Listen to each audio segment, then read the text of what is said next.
Hello friends, welcome to my YouTube channel. आज मैं आप लोगों को बताऊंगा कि जो जेई मेंस 2021 अप्रैल वाला सेशन जो एग्जामिनेशन आ रहा है, अप्रैल वाला जो सेशन आ रहा है उसमें मैं आप लोगों को बताऊंगा केमिस्ट्री में कौन कौन से टॉपिक आप लोगों को पढ़ने हैं, किससे ज्यादा से ज्यादा मार्क्स का आएगा और ताकि आप लोगों को ज्यादा से ज्यादा मार्क्स आए। क्योंकि आप लोग देखते हैं कि केमिस्ट्री जो आप लोगों ने जाना है कि फिजिक्स, केमिस्ट्री और मैथ में तीनों में से जो है सबसे ज्यादा स्कोरिंग पोर्शन होता है केमिस्ट्री। तो मुझे जहां तक लगता है कि केमिस्ट्री वाले पोर्शन को आप लोगों को अच्छे से पढ़ना चाहिए, क्योंकि अगर आप अपने स्कोर को जो है बढ़ाना चाहते हैं, ठीक है ना।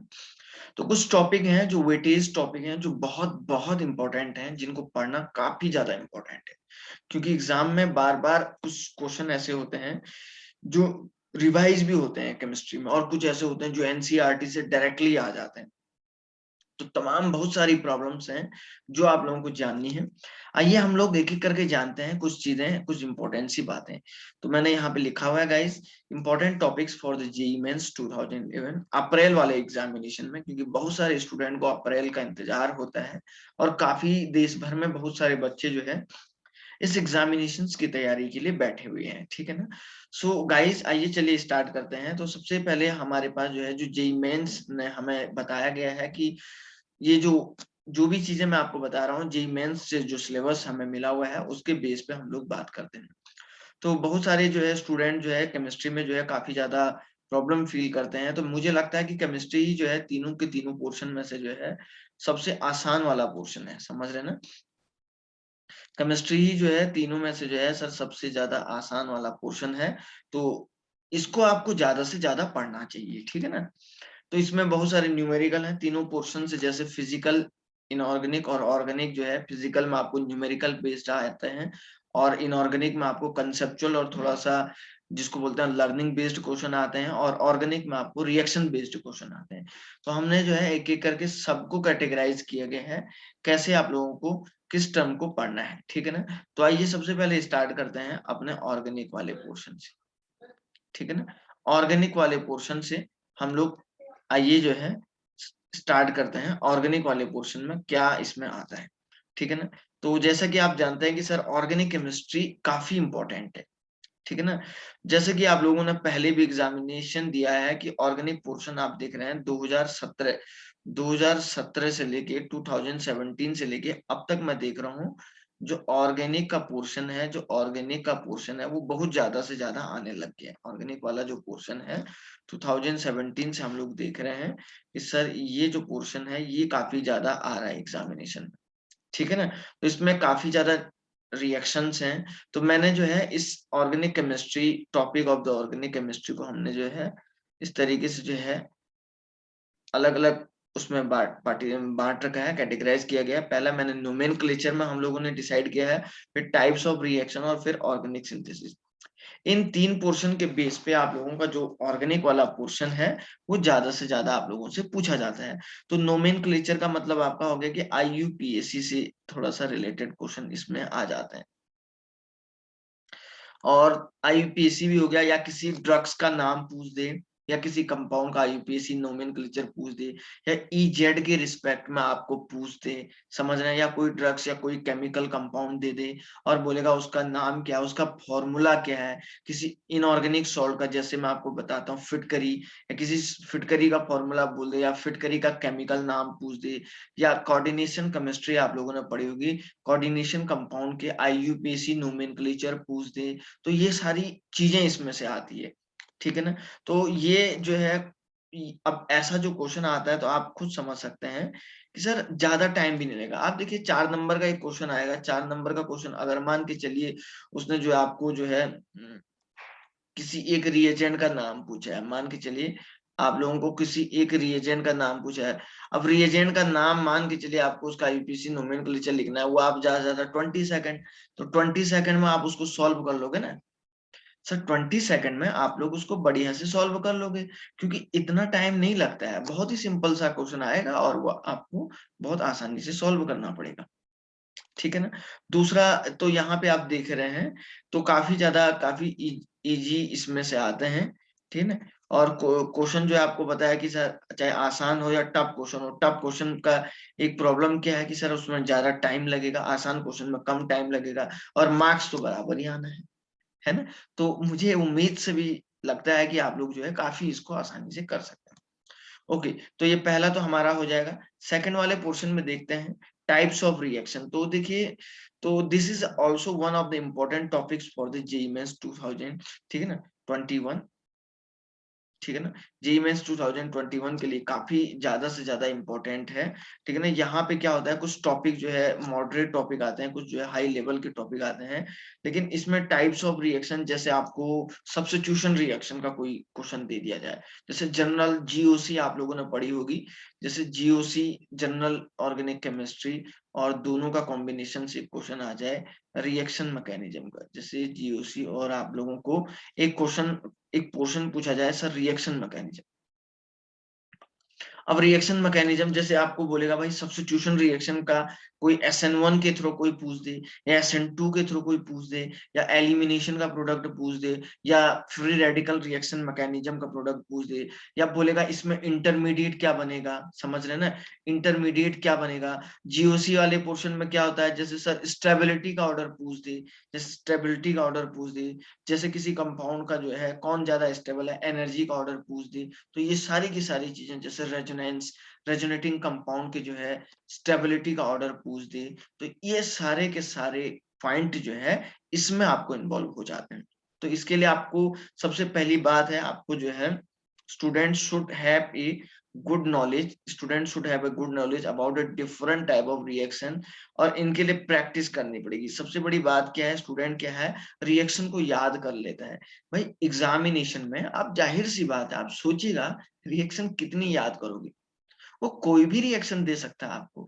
तो इसके लिए सबसे ज्यादा और इम्पोर्टेंट बात ये है कि सर आपको प्रैक्टिस जरूरी है।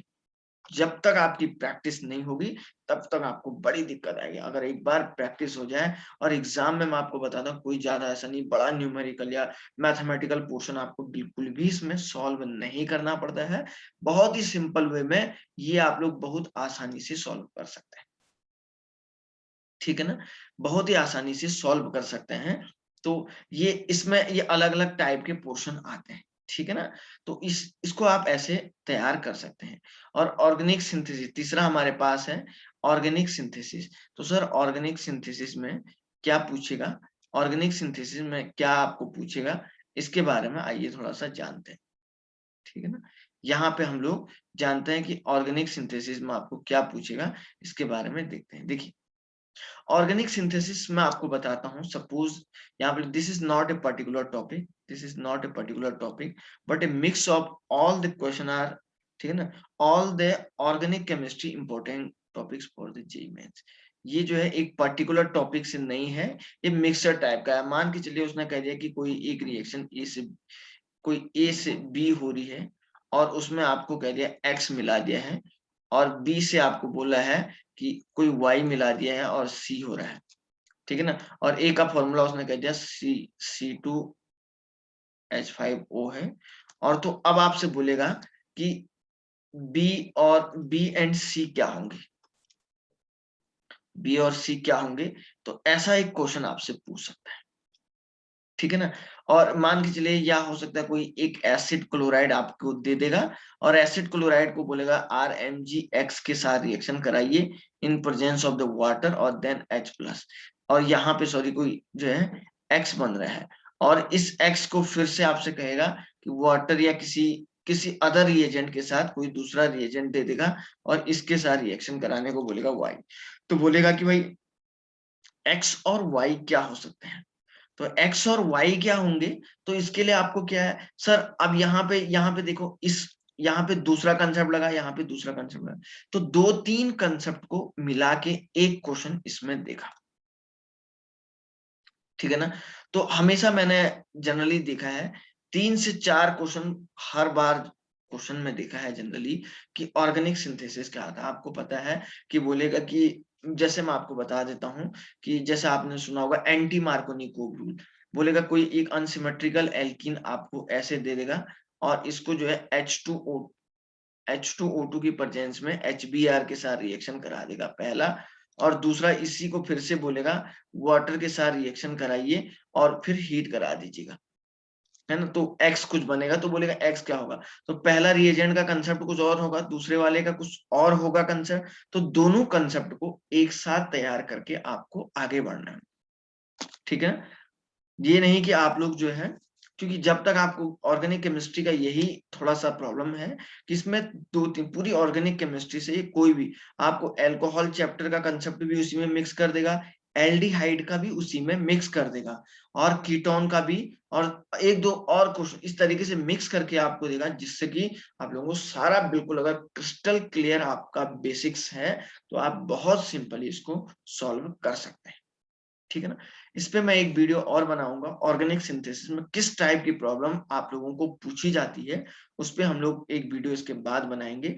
आप देखते रहिएगा इस चैनल को, ठीक है ना। चलिए थोड़ा सा और आगे देखते हैं। ओके, तो अब देखिए हमारे पास जो है नेक्स्ट इसमें ये है कि सर ऑर्गेनिक वाला पोर्शन तो करीब करीब हो जाएगा कंप्लीट हमसे, ठीक है ना। ऑर्गेनिक वाले पोर्शन को तो हम लोग जो है कर लेंगे, ठीक है ना। तो सीधे हम लोग पढ़ आते हैं इनऑर्गेनिक केमिस्ट्री, ठीक है ना। तो देखिए इनऑर्गेनिक केमिस्ट्री, देखिए इनऑर्गेनिक केमिस्ट्री का एक बेनिफिट क्या है, अगर आपको देखो कुछ लर्निंग बेस्ड क्वेश्चन होते हैं, basically theory and conceptual based इसमें क्वेश्चन होते हैं, और मैंने बहुत बार देखा है, और प्रीवियस ईयर क्वेश्चन तो एनसीईआरटी से कुछ डायरेक्टली क्वेश्चन पूछे जाते हैं। मैं आप लोगों से यही सजेस्ट करूंगा गाइस कि एनसी, ठीक है ना, एनसी आरटी की ही प्रॉब्लम, एनसीईआरटी ही बुक को आप लोग ज्यादा से ज्यादा पढ़िए, क्योंकि एनसीईआरटी से कई बार मैंने खुद देखा है कि क्वेश्चन डायरेक्टली आता है। तो आई थिंक आप कोई भी दूसरे टॉपिक को, दूसरी बुकलेट को, दूसरे असाइनमेंट को पढ़ने से पहले है आप एनसीईआरटी को पढ़ लीजिएगा, और मुझे लगता है that is the enough, that is the enough. और इसका एक बेनिफिट क्या है, अब आपको मान के चलिए इसमें कि अगर आपको याद है तो आप उस क्वेश्चन के आंसर को 5 सेकंड में कर सकते हैं, समझ रहे हैं, 5 सेकंड में कर सकते हैं। तो ध्यान रखिएगा, इसको ज्यादा से ज्यादा पढ़िएगा, क्योंकि ये बहुत ज्यादा वेटेज आप लोगों को देगा। इससे वेटेज ऐसे होगा कि जैसे कि आप लोग ये मान के चलिए कि आपको टाइम भी बचत हो जाएगी और मार्क्स भी आपके ज्यादा से ज्यादा बढ़ेंगे। क्लियर हुई बात, ठीक है ना। तो आइए इसमें कुछ इंपॉर्टेंट बातें मैंने लिखी हुई है, जैसे एस और पी ब्लॉक के क्वेश्चन थोड़ा सा याद करने वाले होते हैं। एवरी ईयर मैंने देखा है कि 1 से 2 क्वेश्चन जो है एवरी ईयर इसमें आते हैं, ठीक है ना। तो 1 से 2 क्वेश्चन इसमें आते हैं, और जैसे पीरियोडिक टेबल से बेस्ड क्वेश्चन आता है, डायरेक्टली क्वेश्चन जो है एनसीईआरटी से पूछा जाता है, ठीक है ना। पीरियोडिक टेबल से बेस्ड क्वेश्चन आते हैं डायरेक्टली, बहुत ही सिंपल टाइप की प्रॉब्लम होती है, ठीक है ना। और तीसरा बहुत बहुत इंपॉर्टेंट टॉपिक है केमिकल बॉन्डिंग। मुझे लगता है जिन स्टूडेंट ने केमिकल बॉन्डिंग को तैयार नहीं किया है वो दोबारा से दोबारा पढ़ें केमिकल बॉन्डिंग को, क्योंकि ये केमिकल बॉन्डिंग बहुत ज्यादा से ज्यादा इंपॉर्टेंट आप लोगों के लिए है। क्योंकि इस केमिकल बॉन्डिंग में मैं आपको बता देता हूँ, इस केमिकल बॉन्डिंग में सबसे पहले देखिए एमओटी बेस्ड क्वेश्चन जरूर आता है, दूसरा हम लोग बोलते हैं हाइब्रिडाइजेशन बेस्ड क्वेश्चन जरूर आता है, तीसरा हम लोग बोलते हैं sir VSEPR theory based question जरूर आता है, फजान्स रूल से बेस्ड क्वेश्चन जरूर आता है, ठीक है ना। चौथा हम लोग बोलते हैं डाइपोल मोमेंट से क्वेश्चन जरूर आता है। सो स्टूडेंट मैं आप लोगों से यही बोलना चाहता हूं, इन पॉइंट को आप बहुत अच्छे से पढ़ ले, क्योंकि ऑर्गेनिक केमिस्ट्री में, सॉरी इनऑर्गेनिक केमिस्ट्री में केमिकल बॉन्डिंग बहुत बहुत इंपॉर्टेंट पार्टिसिपेट करता है, ठीक है ना। तो ये टॉपिक जिन स्टूडेंट ने अभी भी तैयार नहीं किए हैं, एग्जामिनेशन के लास्ट मोमेंट पे इन टॉपिक को बहुत अच्छे से तैयार करें, ये आपको बहुत ऊपर तक उठा सकते हैं। इन टॉपिक के अंदर इतना पोटेंशियल है, ठीक है ना। ओके, चलिए आगे फिजिकल केमिस्ट्री की तरफ देखते हैं।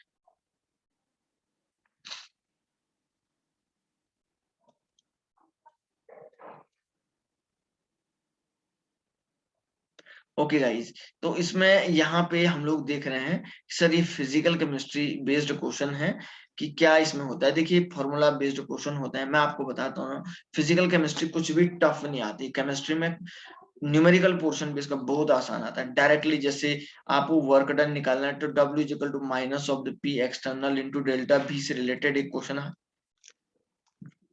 क्वेश्चन आ गया तो आप डायरेक्टली बस फॉर्मूला, आपको वॉल्यूम V1 और V2 दिया हुआ रहेगा और प्रेशर भी दिया हुआ रहेगा, बस आपको सीधे क्या करना है, फॉर्मूला याद होना चाहिए और डायरेक्टली फॉर्मूले से आप क्वेश्चन सॉल्व कर सकते हैं। लेकिन ध्यान रखिएगा 11th और 12th दोनों की फिजिकल केमिस्ट्री बहुत आसानी से पढ़िएगा, बहुत आसानी से पढ़ना बहुत जरूरी है, क्योंकि मैं आपसे यही सजेशन करूंगा, आप अगर जितना मैथ ज्यादा पढ़ोगे, फिजिक्स ज्यादा पढ़ोगे, क्योंकि आपको उतना वेटेज नहीं मिलता है। जो लोग आज देश भर में फिजिक्स, मैथमेटिक्स और फिजिक्स पढ़ाते हैं, उनका आप स्कोरिंग कार्ड देखेंगे, स्कोर कार्ड में केमिस्ट्री में ही ज्यादा मार्क्स आता है, क्योंकि chemistry is the weightage topic, तो क्योंकि बहुत आसान आता है। तो जैसे कुछ टॉपिक है, जैसे मूल कंसेप्ट है, थर्मोडायनेमिक है, स्टेट्स ऑफ मैटर है, बहुत बहुत इंपॉर्टेंट पॉइंट है यहाँ पे। तो ये सबको थोड़ा सा आपको पढ़ना है। तो मैंने यहाँ पे कुछ केमिस्ट्री के कुछ चैप्टर को वेटेज वाइज जो है हमने डिसाइड किया गया है। प्रीवियस ईयर में कितने मार्क्स का कौन से चैप्टर से क्वेश्चन आया था, प्रीवियस ईयर में कितने मार्क्स का कौन से चैप्टर में क्वेश्चन आया था, उसके बेस पे हम लोगों ने यहाँ पे, मैंने जो है एक पॉइंट को, एक टेबल डिसाइड की है, टेबल बनाई हुई है हम लोगों ने, तो उसके बेस पे हम लोग थोड़ा सा देखते हैं इसमें, ठीक है ना। ओके, ठीक है। तो हमें यह है उस टेबल के बेस पे कुछ चीजें जाननी है कि प्रीवियस ईयर में सर कौन से टॉपिक से ज्यादा कौन से टॉपिक से क्वेश्चन कितने मार्क्स का आया था। तो नेम ऑफ टॉपिक है, देखिए, transition element and coordination chemistry. जिस टॉपिक प्रीवियस ईयर हम की बात कर रहे हैं, इसमें आपको 3 क्वेश्चन आए थे, नंबर ऑफ क्वेश्चन 3 है। पीरियोडिक टेबल से आपको देख रहे हैं 3 क्वेश्चन आए थे, देखिए कितना इंपॉर्टेंट है। पीरियोडिक टेबल का मतलब इसमें केमिकल बॉन्डिंग भी आ गया है, समझ रहे हैं ना, chemical bonding. Thermodynamic and gases state से दो दो क्वेश्चन आए थे, मिक्सचर आया था, दोनों का जो है मिक्स आया था। एटॉमिक स्ट्रक्चर से 2 क्वेश्चन आए थे, केमिकल बॉन्डिंग, सॉरी इसमें भी केमिकल बॉन्डिंग सेपरेट। तो मान के लिए केमिकल बॉन्डिंग और इससे ओवरऑल कितने 5 क्वेश्चन होगी। तो देखिए केमिकल बॉन्डिंग और पीरियोडिक टेबल तो करीब करीब सेमी कंसेप्ट है ना। इक्विलिब्रियम से आप देख रहे हैं सर 2 क्वेश्चन आए थे, सॉलिड स्टेट से 2 क्वेश्चन आए थे, न्यूक्लियर केमिस्ट्री से 2 क्वेश्चन आए थे। अब देखो सबसे ज्यादा आपको कौन सा, transition element and coordination chemistry. Coordination chemistry एक ऐसा टॉपिक हो गया, अगर आप पेपर देखोगे तो ऐसा लगता है क्वेश्चन पेपर में कि सर पूरी केमिस्ट्री में कोऑर्डिनेशन ही पूछा गया था, तो इसको आप ज्यादा से ज्यादा पढ़िएगा, पीरियोडिक टेबल ये सब चीजें। तो ये जो 2-2 मार्क्स, 2 3-2-1 क्वेश्चन है, इन टॉपिक को आप ज्यादा से ज्यादा पढ़िए। उसके बाद थोड़ा मूल कंसेप्ट है, इलेक्ट्रोकेमिस्ट्री है, ये है, इस तरीके से इनको भी आपको तैयार करना है, इस टॉपिक को आपको भी तैयार करना है, क्योंकि इनके ही बेस पे आप लोगों को, ठीक है ना, इनके ही बेस पे आप लोगों को, ठीक है, ज्यादा से ज्यादा ये टॉपिक आपसे पूछे जाते हैं, ठीक है। ओके, तो देखिए इसमें और भी कुछ हमारे पास है, जैसे मूल कंसेप्ट होता है, रेडॉक्स रिएक्शन है, इलेक्ट्रो से एक क्वेश्चन आया था, केमिकल काइनेटिक्स से भी एक आया था, सॉल्यूशन एंड कॉलिगेटिव से 1 आया था, जीओसी से आपका एक क्वेश्चन आया था, स्टीरियोकेमिस्ट्री से आपका एक क्वेश्चन आया था, हाइड्रोकार्बन से एक क्वेश्चन आया था, अल्काइल हैलाइड से एक क्वेश्चन आया था, कार्बोक्सिलिक एसिड, इन सब से एक एक क्वेश्चन आया था, ठीक है ना। अब जैसे कुछ ऑर्गेनिक के टॉपिक हैं, ये तो सर मिक्स मिक्स में आते हैं, ये तो आपके मिक्स क्वेश्चन आ गए। तो ये सब चीजें आप लोगों को इसके बेस पे आपको अपनी जो है तैयारी रखनी है मेंटेन, ठीक है ना। अपनी जो है तैयारी को मेंटेन रखना है, क्योंकि स्टूडेंट मुझे एक उम्मीद है कि आप लोग जो है ज्यादा से ज्यादा, अगर केमिस्ट्री, क्योंकि आसान भी होता है, आपको तो स्कोर लाना है और एक अच्छा आईआईटी आपको पाना है। आपको ये नहीं देखना है कि, और आपका अगर मार्क्स ज्यादा आ गया तो केमिस्ट्री वाला पोर्शन में, क्योंकि केमिस्ट्री बहुत आसान आता है, मैंने देखा है कि केमिस्ट्री बहुत आसान आता है, इसमें कुछ भी जो है ज्यादा चीजों को पढ़ने की जरूरत नहीं रहती। सो स्टूडेंट, आज की वीडियो को मैं यहीं पे समाप्त करता हूँ। आगे नेक्स्ट वीडियो हम बनाएंगे कि ऑर्गेनिक में, जैसे मैंने बताया था, केमी सिंथेसिस, ऑर्गेनिक सिंथेसिस, नोमेनक्लेचर है, इनमें अंदर से कौन कौन से टॉपिक को आपको तैयार करना है, अपनी स्ट्रेटजी को किस तरीके से बनानी है कि आप रैंकर बूस्टर बन जाए, एक रैंक जो है आप लोगों के सामने आ जाए, बहुत बढ़िया से रैंक आ जाए, ठीक है ना। तो ये एक बहुत इंपॉर्टेंट बात है। सो गाइस, आप चैनल को सब्सक्राइब जरूर करिएगा, मिलते हैं आप लोगों से नेक्स्ट वीडियो।